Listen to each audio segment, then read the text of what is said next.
Saludos amigos, bienvenidos a un nuevo video para mi canal. Yo soy Michael Cerezo, estudiante de teología, y hoy vamos a estar hablando acerca de qué es la Reforma Protestante y por qué es tan importante para la comunidad cristiana.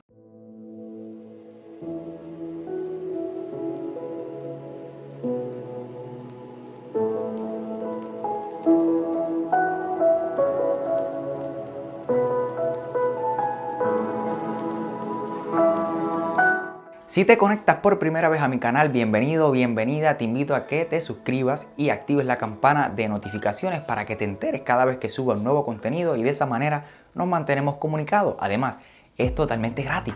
Así que en este lugar vas a poder conocer, estudiar y vas a aprender a compartir la fe del cristianismo. El 31 de octubre se celebra Halloween y la mayoría de las iglesias normalmente no hacen servicio ese día. Se encierran en sus casas, comparten con sus familias, pero no hacen servicio. Sin embargo, este año 2021 Halloween cayó domingo, por lo cual la mayoría de las iglesias tuvieron servicio. Pero no ocurre de esta manera cuando Halloween cae cualquier otro día que no sea domingo. Ahora bien, el 31 de octubre no solo se celebra Halloween, sino que también nosotros celebramos lo que llamamos la Reforma Protestante. Ahora bien, ¿qué es exactamente una reforma? Pues según el diccionario de temas bíblicos, reforma es el proceso de traer prácticas religiosas y creencias de vuelta en conformidad con la palabra de Dios. El Antiguo Testamento muestra a Israel como requerimiento una reforma en varios puntos de su historia. Asimismo, el pueblo de Dios sigue necesitando revisar sus creencias y prácticas a la luz de las Escrituras. Por otro lado, la palabra protestante viene del vocablo protestar, según la etimología del latín, de pro, a favor de, y testare, que significa ser testigo o atestiguar. Las características fundamentales del protestantismo las encontramos en la bien conocida trilogía de una sola fide, sola fe, justificación por la fe, una sola gracia, que no sirve el mérito ni el esfuerzo del hombre, según Efesios capítulo 2, verso 8, y una sola escritura. No vale la pena la tradición, según 2 de Timoteo 3:14. Con esta radicalidad sintieron y expresaron su pensamiento los primeros reformadores como Lutero, Calvino, Zwinglio, Beza, Knox y muchos otros reformadores que podemos estudiar más adelante en una serie de videos. No todos los protestantes han sido tan radicales con cada uno de esos tres puntos básicos, y en la medida en que el liberalismo teológico, el eclecticismo o el ecumenismo han penetrado en los círculos protestantes, tanto menos ha conservado el protestantismo sus características peculiares. No debe pasar desapercibido el hecho de que Lutero y Calvino no intentaban crear una iglesia independiente de la oficial, sino reformar la iglesia existente, de ahí el nombre de la Reforma. Fue la iglesia de Roma la que se negó a reformarse y puso fuera de comunión a los reformadores con los numerosos anatemas del Concilio de Trento en el 1545 al 1563. Esta reforma protestante es un movimiento que, basándose en la soberanía de las Sagradas Escrituras en materia de fe y práctica, intentó reformar la Iglesia Católica, guiándola al espíritu del Nuevo Testamento. Esta reforma culminó el 31 de octubre del 1517 cuando Martín Lutero fijó sus 95 tesis en la puerta de la iglesia de Wittenberg, condenando la venta de las indulgencias y proponiendo el inmediato retorno a la pureza doctrinal del cristianismo. La esencia de este movimiento, que posteriormente tomaría el nombre de protestantismo, es la temática de la justificación por la fe. Esta reforma se presentó desde el principio como un fenómeno complejo, pero radicalmente cristiano. Así lo reconocen hoy tanto sus partidarios como sus detractores. En el espíritu de la práctica se enfrentaron a los abusos de las autoridades eclesiásticas y de los teólogos irresponsables con un claro y rotundo "así dice el Señor". Así dice la Biblia. En este punto todos estuvieron de acuerdo. Martín Lutero, Ulrico Zwinglio, Juan Calvino. Solo desde la Biblia y mediante la Biblia se manifiesta Dios a su pueblo. No consideraron la Biblia como un valor en sí mismo, sino como un medio que señala al fin de la revelación, es decir, Jesucristo.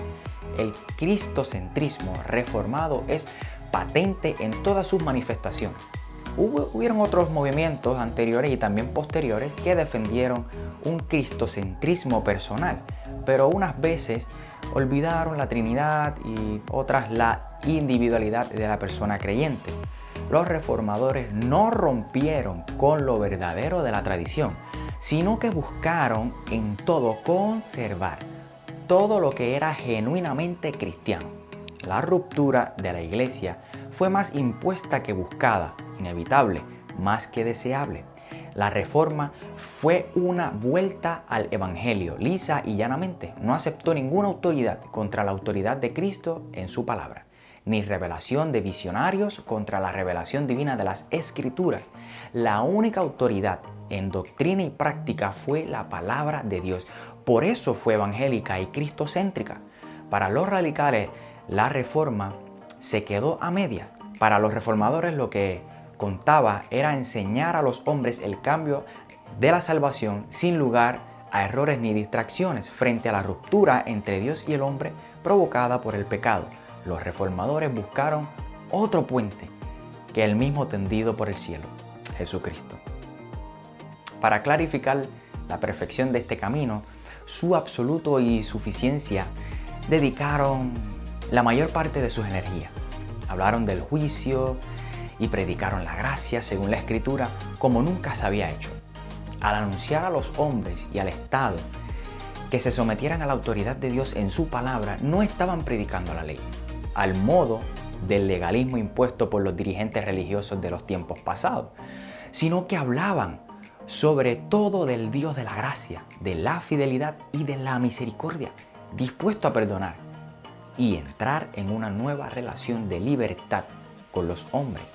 Al enfatizar la fe sola, la reforma logró su propósito de salvar la gracia de la cosificación y el sacramentalismo de carácter mágico. La fe no es una mera virtud, como se venía diciendo, sino un acto de confianza en Dios. Es una fuente de una nueva vida sometida a la voluntad divina en respuesta a su amor. La fe la pone Dios mismo en el pecador, y esa fe desnuda y sin obras es lo único que puede el pecador presentarle a Dios.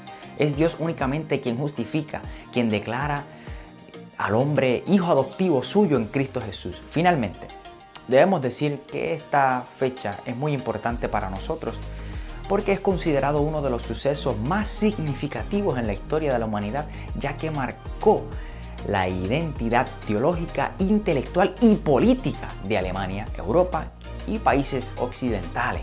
Permitió la formación de valores sobre los cuales se han construido las sociedades libres. Dio un impulso a la educación, iniciando una serie de progresos alrededor del mundo. La corrupción eclesiástica impedía que el pueblo estudiara las Escrituras, provocando así una religión de oídas y normas externas, pero sin ningún fundamento. Después de todo, el ser humano tiene derecho a conocer los fundamentos de sus creencias, ¿no crees? El hecho de seguir las reglas sin una base nunca llega a satisfacer la necesidad del ser humano. El pueblo llegará a tener acceso a las Escrituras y en su propia lengua fue clave para una transformación de su pensamiento a la luz de la verdad divina, proveyéndole un sentido de libertad y de justicia. Algunas de las áreas de impacto lo fue el aspecto educativo que permitió la democratización de la enseñanza. Martín Lutero estaba interesado en que todos los cristianos leyeran la Biblia, por lo cual fomentó la escolarización universal de las zonas protestantes y para ello crearon escuelas y universidades de alto nivel. Algunas de ellas permanecen hasta el día de hoy como Harvard, Princeton y Yale. Se promovió la educación pública y obligatoria tanto para niños. Recordemos que la Europa medieval, los siervos y su descendencia debían trabajar la tierra bajo el modo de una producción feudal. La educación estaba en manos de la Iglesia de Roma y en su mayoría solamente los hijos varones de los nobles podían tener acceso a ella. Otros reformadores como Juan Wesley lograron que cesara el trabajo infantil. La familia también fue impactada por esta reforma. El principio bíblico del sacerdocio universal de los creyentes despertó en los padres de familia el sentido de responsabilidad en la instrucción y formación de sus hijos, permitiéndoles entonces enseñar principios y valores en casa, tal como lo establece las Sagradas Escrituras. No inhabilitada a las mujeres, al contrario, las facultaba para que también ejercieran labores formativas y educativas no solo en casa, sino también en la iglesia. La clave de la reforma fue el acceso a las Escrituras, una libertad que hemos de defender como un principio universal de todo hombre, la cual conocer el fundamento de su fe. Celebramos la Reforma Protestante con agradecimiento a Dios, reconociendo que Dios sigue obrando en la historia de la humanidad. Por eso es tan importante la Reforma Protestante para la comunidad cristiana. ¿Y tú? ¿Conocías estos detalles de la Reforma Protestante y sabías por qué era tan importante para nosotros? Si fue así o no fue así, te invito a que me dejes un like y compartas este video con personas que quizás no conocen estos datos. Por el momento, esto ha sido todo. Nos vemos en otro video. Hasta la próxima.